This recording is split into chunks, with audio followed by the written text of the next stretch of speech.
نحمده ونصلي ونسلم على رسوله الكريم اما بعد فاعوذ بالله من الشيطان الرجيم بسم الله الرحمن الرحيم يا ايها الذين امنوا اتقوا الله وكونوا مع الصادقين آمنت بالله صدق الله مولانا العظيم وصدق رسوله النبي الامي المطيع المبين المعين الكريم ونحن على ذلك لمن الشاهدين والشاكرين والحمد لله رب العالمين یا خدا بہر جناب مصطفیٰ امداد کن، یا رسول اللہ از بہر خدا امداد کن، یا شہید کربلا یا دافع کرب و بلا گل رخا شہزاد گلگوں قبا امداد کن، غوث اعظم بمنے بے سر و ساما مدد قبلہ دی مدد کعبہ ایما مدد بگرداب بلا افتاد کشتی مدد کن مدد کن مدد کن یا معین الدین چشتی قادریم نعرہ یا غوث اعظم میزنم دمز شیخ احمد رضا خان قطب عالم میزنم بلغ العلا بکمالہ کشفت دجا بجمالہ حسنت جمیع خصالہ صلو علیہ وآلہ کروں تیرے نام پہ جان فدا نہ بس ایک جان دو جہاں فدا دو جہاں سے بھی نہیں جی بھرا کروں کیا کروڑوں جہاں نہیں۔ جس کو اپنے نبی سے جتنا پیار ہے کوشش کریں اتنی آواز کے ساتھ درود پاک پڑھ لیجیے۔ اللہم صلی اللہ سیدنا شفیعنا مولانا محمد محمد بارک وشفیعنا سلام علیکم صلاة سلام علیکم مولانا محمد معدن الجود والکرم وآلہ واصحابہ وبارک وسلم صلاة و سلام علیکہ یا رسول اللہ صلی اللہ تعالی علیہ وسلم۔ بنا تمہید کے سفر کا آغاز ارباب ممبر کی دعاؤں کا خصوصی طلبگار ہوں، بس توجہ بھی چاہیے، دعائیں بھی چاہیے، اور میرے آنے والے مجمع حضور کے عاشقوں کوشش کرتے ہیں کہ یہاں بیٹھ کے سفر مدینے کا کر لیا جائے۔ کیا رائے ہے؟ تیار ہیں؟ جتنے تیار میں بول دیں ذرا یا رسول اللہ۔ اے سلامت رہو یا اللہ، جنہوں نے بغیر کہے ہاتھ اٹھائے آج کی رات کے صدقے میں سب کو مصطفیٰ کا مدینہ دکھا دے۔ سبحان اللہ۔ اور جو لوگ کھڑے ہو کے سن رہے ہیں ان سے ایک گزارش ہے، ناراض نہ ہونا، گھر جانا نا تو ماں کے قدم چوم لینا اور کہنا ماں تیرے دودھ کی طاقت تھی کہ سب نے بیٹھ کے نبی کا ذکر سنا، میں نے پورا جلسہ کھڑے ہو کے سن لیا تھا۔ مگر یہ کھڑے والے سبحان اللہ کہنے ہی تیار نہیں۔ اللہ بھلا کرے، بیٹھے والے نہ بولنے، سارے کھڑے والے بولتے ذرا یا رسول اللہ۔ ماشاءاللہ ایک آدمی نے ہاتھ اٹھائے، ٹھیک ہے جی۔ اب مجھے کھڑے والوں سے مطلب نہیں، مجھے پتہ نہیں وہ کیسا سنیں گے، بس جو سامنے ہیں ذرا یہ محبت سے کہہ دیں یا رسول اللہ۔ سبحان اللہ، اللہ سلامت رکھے۔ میں بھی ایک بات کہوں، دل کی بات ہے حضرت، وہ تھے کہ پل صراط سے ہنس کر گزر گئے۔ کچھ دن پہلے بھی اسی علاقے میں تقریر میں آیا تھا میں، ایک مولوی نے بیٹھ کر کے پوری کمیٹی، پورا جلسہ، علماء کے خطاب، نعت خوانوں کی نعت خوانی، سب پہ پانی پھیر دیا۔ اگر تو کتنا ہی بھی بڑا قابل ہے نا، ابھی تجھے انسان بننا نہیں آیا، علامہ کیا خاک بنے گا تو؟ مجھے معلوم ہے کہ سوشل میڈیا کے ذریعے بات اس مولوی تک پہنچے گی، لیکن میں کہوں گا بیٹے کتابیں لادنے سے گدھے عالم نہیں بنتے، ادب بھی کوئی چیز ہوتی ہے۔ تجھے حیا نہیں آئی؟ ایک جملہ بڑا سخت کہا تھا، بولے 1 گھنٹہ نعت خاں نے برباد کرا، بتاؤ تمہیں کیا دے کے گیا؟ جتنی دیر اس نعت خاں نے پڑھا تھا نا، اعلیٰ حضرت کا کلام پڑھا تھا۔ مجھے بتا اگر اعلیٰ حضرت کے کلام پڑھنے سے کچھ مل نہیں سکتا تو اس کا نتیجہ کیا تھا؟ جب اعلیٰ حضرت نے کہا تھا کوئی کیوں پوچھے تیری بات رضا، تجھ سے کتے ہزار ملتے ہیں، یہ ایک شعر تھا جس نے مصطفیٰ کے جلووں کو سامنے لا کے کہا۔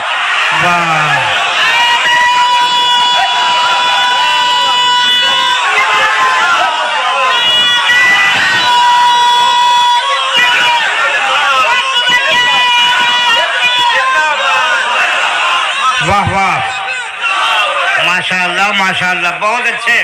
فیشن بنا لیا، جسے تقریر نہیں آتی وہ خطیبوں کے پیچھے، جسے نعت نہیں آتی شاعروں کے پیچھے، حد کر کے پھینک دی۔ تجھے پتا ہے یہ تقریر کیا ہے؟ کچھ بدبخت کہتے جلسے بند کرو، سن لو، خدا کا شکر ہے جلسے بند ہو گئے تو مولوی فاقے سے نہیں مرے گا، اس لیے کہ مولوی کی روٹی تیرے دسترخوان پہ نہیں، اس کی روٹی مدینے والے کی جوتیوں میں اترا کرتی ہے۔ بے شک بے شک بے شک بے شک، زبان کو لگام دے، بے شک، ہوش کی دوا کر۔ تقریر کیا ہے سن۔ بغداد کا راجا سرکار غوث پاک سوئے، خواب میں حضور آئے، اور حضور کا خواب میں آنا سن۔ ہلچل بھائی ذرا غور کریں۔ جی جی، ہاں ہم تو وہ ہیں غزل میں آئے تو مطلع میں کام کر دیں گے، ہمیں جگایا تو نیندیں حرام کر دیں گے۔ ہم فتنہ نہیں چاہتے، ہم امن چاہتے ہیں۔ خدا را اپنی قابلیت جیب میں رکھ، اور یہ بھی دیکھ کوئی کہیں سے بھی آیا ہے، وہ خود نہیں آیا، اس کی ڈیوٹی مدینے والے مصطفیٰ نے لگائی ہے، اور ثابت کر کے جاؤں گا۔ اگر ثابت نہ کروں نا تو پھر مجھے اعلیٰ حضرت کا نوکری مت کہنا۔ اللہ اللہ اللہ اللہ، سوئے ہیں سرکار غوث پاک، اللہ اکبر جی، خواب میں حضور آئے، اور حضور کا خواب میں آنا، من رآنی فی المنامی فقد رآنی، حضور فرماتے ہیں جس نے مجھے خواب میں دیکھا اس نے صرف خواب میں نہیں بلکہ حقیقت میں دیکھ لیا۔ فَإِنَّ الشَّيْطَانَ لَا يَتَمَثَّلُ بِي، اس لیے کہ شیطان میری شکل اختیار ہی نہیں کر سکتا۔ ہاں جس نے خواب میں مجھے دیکھا اس نے مجھے کو دیکھا۔ آنے کے بعد سرکار غوث پاک کو میرے حضور نے اٹھایا، اٹھانے کے بعد فرمایا بیٹا عبد القادر تم تقریر کیوں نہیں کرتے ہو، خطاب کیوں نہیں کرتے ہو؟ کہتے حضور مجھ سے تقریر نہیں ہوتی ہے، میرے نبی نے اپنا لعاب دہن 7 مرتبہ بغداد والے کے منہ میں ڈالا، فرمایا عبد القادر اب تقریر کرنا۔ اگلی رات آئی، پہلی رات میں مدینے والا آیا، دوسری رات میں نجف کا آقا آ گیا۔ حضرت علی آئے، فرمایا بیٹے عبد القادر تقریر کیا کر، اپنا بھی لعاب ڈالا۔ حضور نے 7 مرتبہ ڈالا، علی نے 6 مرتبہ ڈالا۔ غوث پاک کہنے لگے بابا آپ نے 6 مرتبہ ڈالا، نانا نے تو 7 مرتبہ لعاب دہن ڈالا۔ کہنے لگے بیٹے علی کتنا بھی بڑا ہو جائے نبی کے برابر تو نہیں ہو سکتا ہے۔ اللہ اکبر، جملے سنو، علی کتنا بھی بڑا ہو جائے نبی کے برابر علی نہیں ہو سکتا۔ او بھائی فرمایا گیا پڑھو کبھی غوث پاک کے خطبے پڑھا کرو، ان کو پڑھو تو پتہ چلے گا خطاب کیا ہے، خطابت کیا ہے۔ فرمایا گیا کہ یہ جملے جو ہیں نا یہ دلوں میں اثر کیا کرتے ہیں، یہ دلوں میں اتر جایا کرتے ہیں۔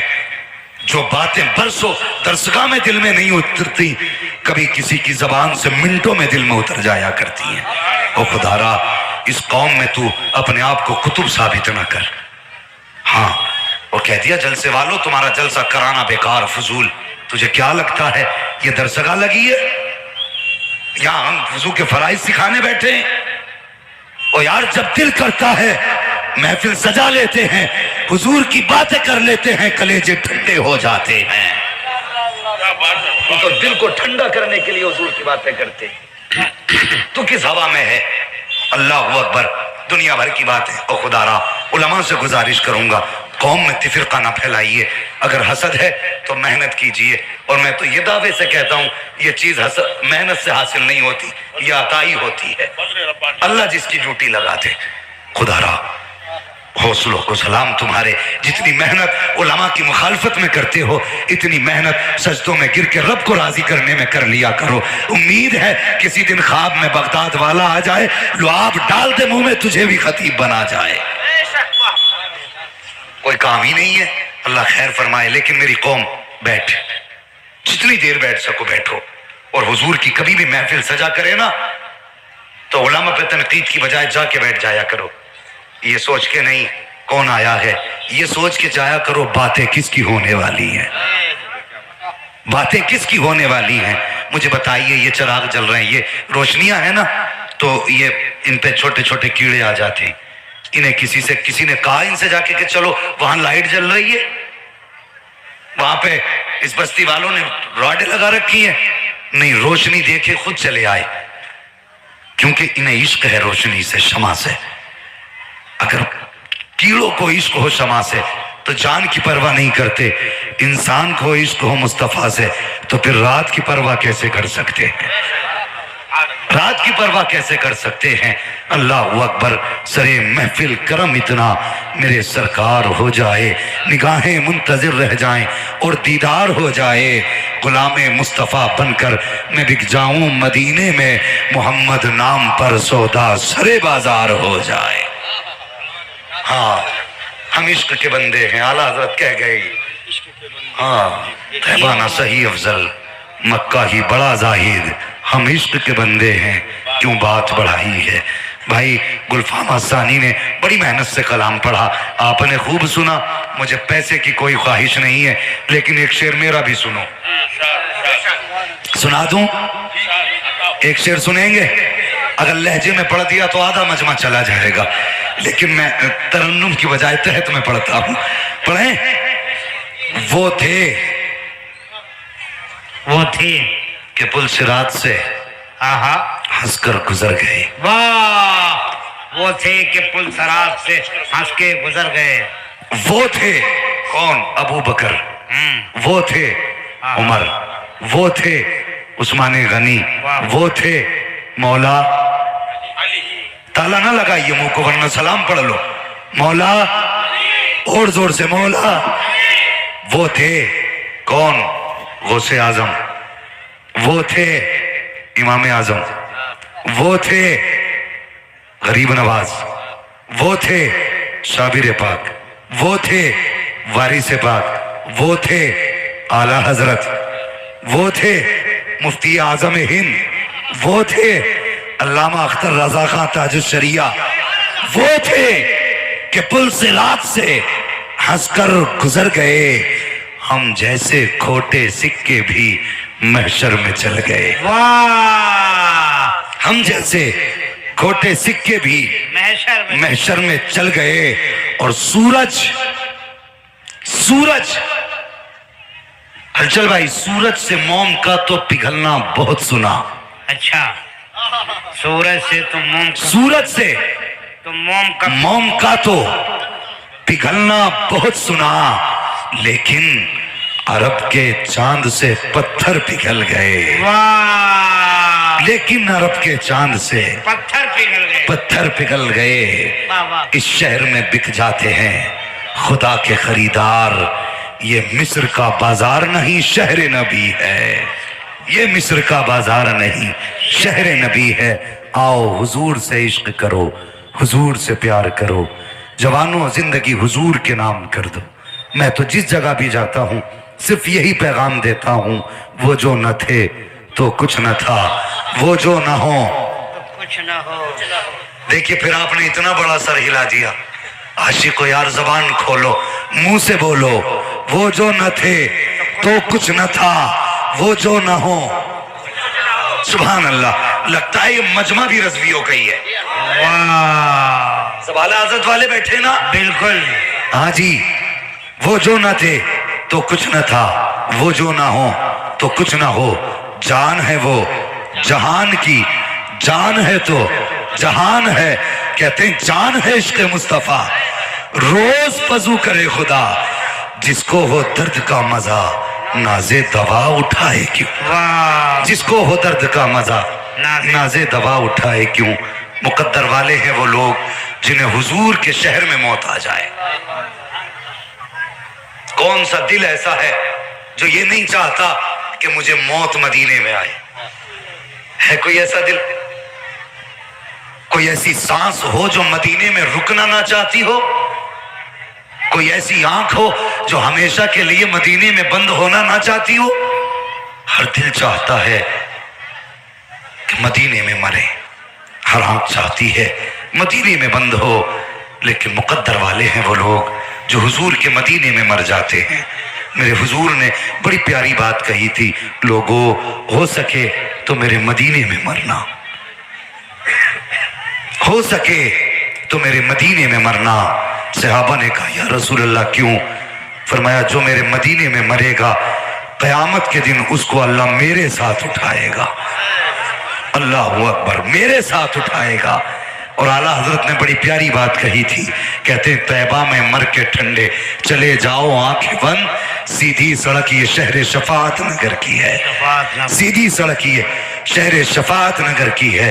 اللہ اکبر۔ حضور نے فرمایا تھا لوگوں ہو سکے تو میرے مدینے میں مر جانا۔ یا رسول اللہ، اللہ اکبر۔ حضور اگر مدینے میں نہ مر سکیں، فرمایا پھر مدینے کی تمنا لے کے مر جانا۔ آقا کیا ملے گا؟ تو مقدر پہ ناز کرو، اللہ نے تمہیں اور مجھے اس حبیب کی امت میں پیدا کیا ہے، اس نبی کی امت میں پیدا کیا ہے۔ خدا کی قسم کہ جس نبی سے زیادہ کسی امت نے اپنی امت سے پیار نہیں کیا ہے، سارے نبیوں کی تاریخ پڑھیے آپ، کسی نبی کی امت کو اپنے نبی سے اتنا پیار کرتے ہوئے اور کسی نبی کو اپنی امت سے اتنا پیار کرتے ہوئے نہیں پاؤ گے۔ کتنا پیار حضور نے کیا ہے، ذرا غور کرنا پیارے۔ آقا فرماتے ہیں کہ اگر کسی امتی کے پیر میں کانٹا چبھ جاتا ہے تو امتی کو درد بعد میں ہوتا ہے، مدینے والے کو درد پہلے ہو جایا کرتا۔ واہ سبحان اللہ۔ خنجر چلے کسی پہ تڑپتے ہیں ہم امیر، سارے جہاں کا درد ہمارے جگر میں ہے، سارے جہاں کا درد ہمارے جگر میں ہے۔ او یار حضور سے پیار کرو، حضور سے پیار کرو۔ قسمت والے ہیں جنہیں مصطفیٰ کے مدینے میں موت آ جائے۔ جلسے والوں تم سے ایک گزارش کروں گا، دو باتیں میری ذرا غور سے سننا۔ نمبر ایک، کبھی جلسہ کرو تو دکانیں نہ لگنے دینا۔ نمبر دو، جب بچیوں کے بیٹھنے کا انتظام کرو تو مردوں کے اور اسٹیج تک ایسا پردہ رکھنا جو کسی کو کسی کا چہرہ نظر نہ آئے۔ اچھا ہے، بہت اچھا۔ اچھا ذرا اس بات کو غور سے سننا، اچھا پیغام ہے بھائی، بہت اچھا۔ اس ماحول کو بدلیے اور سوچئے، جب انہیں مسجد میں جانے کی اجازت نہیں تو جلسے میں آنے کی اجازت کس نے دے دی؟ اور اگر آپ چاہتے ہیں یہ سنیں، نصیحت حاصل کریں تو پھر پردے کا اہتمام کریں، یہ بات ذہن نشین کر لیں۔ دوسری بات، میلے ختم کرو۔ لوگوں کا من چاہتا میلوں میں بیٹھتے، من چاہتا جلسے میں ٹہلتے، نہیں جی، یہ حضور کی محفل ہے۔ جب سجے نا تو صرف حضور کی محفل سجنی چاہیے، یہاں تماشا نہیں۔ اگر یہاں بٹے نا تو مصطفیٰ کے پیار کی خیرات بٹنی چاہیے۔ کوشش کریں، آؤ تمہیں ایک عاشق کی کہانی سناؤں، سنیں گے؟ تیار ہیں؟ کہتے ہیں ذرا یا رسول اللہ اور زور سے۔ یہ جو کرسیوں پہ چیئرمین لوگ بیٹھے ہیں، خیریت ہے؟ ماشاءاللہ۔ تو میں چیئرمین سے بھی گزارش کروں گا وہ بھی سبحان اللہ کہہ دے، اور زمینداروں سے ہلچل بھائی کہہ دیں گے یہ سبحان اللہ کہہ دے۔ بالکل بالکل، ذرا سارے مل کے کہہ دیں نا یا رسول اللہ، یا رسول اللہ۔ اور چاہے چیئرمین ہو یا زمیندار ہو، نوکر تو سب حضور کے ہیں نا، کسی اور کا تو نہیں بیٹھا کوئی یہاں پہ، جتنے بھی بیٹھے حضور کے بیٹھے۔ اللہ اکبر۔ عشق کا سبق ہمیں اعلیٰ حضرت نے پڑھایا، ہمیں عشق کا سبق اعلیٰ حضرت نے پڑھایا، اور ایسا عشق کا جام پلایا، آج تک دنیا اس احسان کو نہیں بھولی۔ سب کہتے ہیں ڈال دی قلب میں عظمت مصطفیٰ، یاد ہے شعر؟ ڈال دی قلب میں، جتنے ہو بیٹھے رہیے بولتے رہیے، ڈال دی قلب میں سبحان اللہ، ڈال دی قلب میں سیدی اعلیٰ حضرت پہ لاکھوں سلام۔ سبحان اللہ۔ ایسا سبق پڑھایا، اور سنو، اور پھر اعلیٰ حضرت نے عشق صحابہ کی زندگی سے سیکھا تھا، تابعین کی زندگی سے سیکھا تھا۔ آج تکلیف ہوتی ہے یار، کوئی بھی حضور کے خلاف بھونک دے۔